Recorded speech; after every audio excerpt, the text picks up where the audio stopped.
And I want to set the scene up for you because we see here Israel had left Egypt and was led by Moses to Mount Sinai, and where they were going to meet the glory.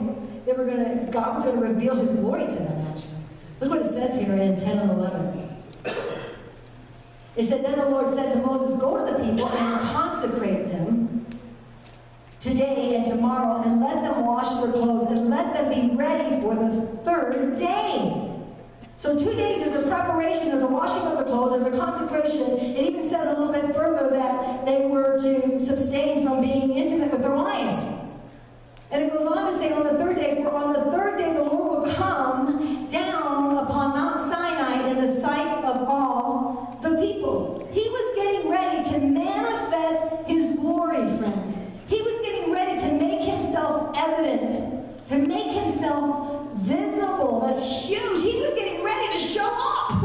And you got to see what happens after this. Before God, we have to know this, before God can show up in his manifest glory, we have got to have ourselves sanctified. That's why it was so hard to press through with worship, because there was some junk, stinky thinking going on in our hearts. Even myself. We have to allow the purification process to take place. That word sanctify there means set apart. Set yourself apart from the way you think of the world, the way the enemy would like to position you to think, and set yourself apart to think like God thinks. It means purity. It means getting ready for what God has for you. It's being holy because he is holy.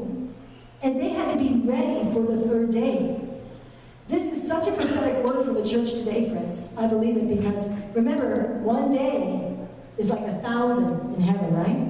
Was it David that said, better is one day in your courts than 1,000 elsewhere is God? See, God's timing is not our timing. And we have to remember that one day with the Lord, so many things can happen. I think about Jesus over 2,000 years ago, too, right?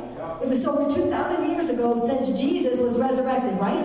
So God said that for those to get ready for the glory of God to come down, but he's saying that for the bride of Christ, for the body of Christ also, for these 2,000 years, that's what we're supposed to do.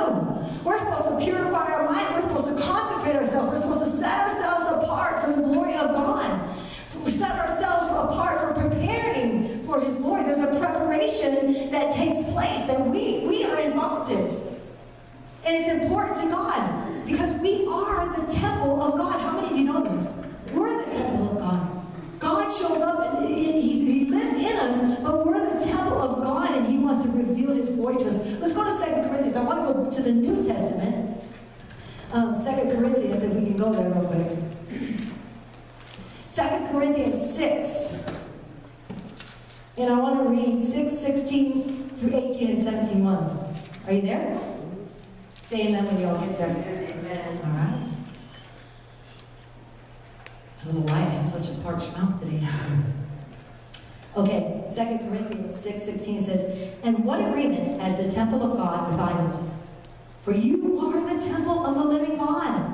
As God has said, I will dwell in them and walk among them. I will be their God, and they shall be my people. Therefore, come out from among them and be separated, says the Lord. Do not touch what is unclean, and I will receive you.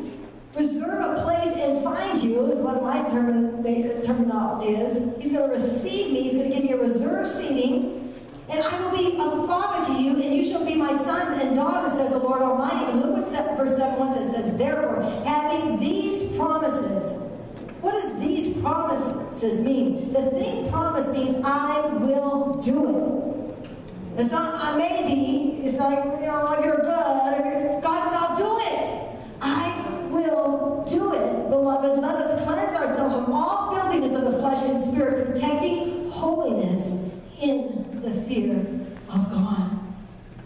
That tells me we have a job to do. We want to be holy because God is holy. We have to protect that holiness because the enemy is roaring around like a lion seeking who he can devour. Right? And so we have to protect ourselves from the lust of the eyes, from the pride of life, from the lust of the flesh. Those are the three components that really spread wide. We have to protect ourselves from that. Let's go back to Exodus 20. I want to go back and look what happened on the third day. Because remember, there was 2 days where they were consecrating themselves, right? They were purifying themselves. They were setting themselves apart right. They were abstaining from their wives. Go back to Exodus, verse 19.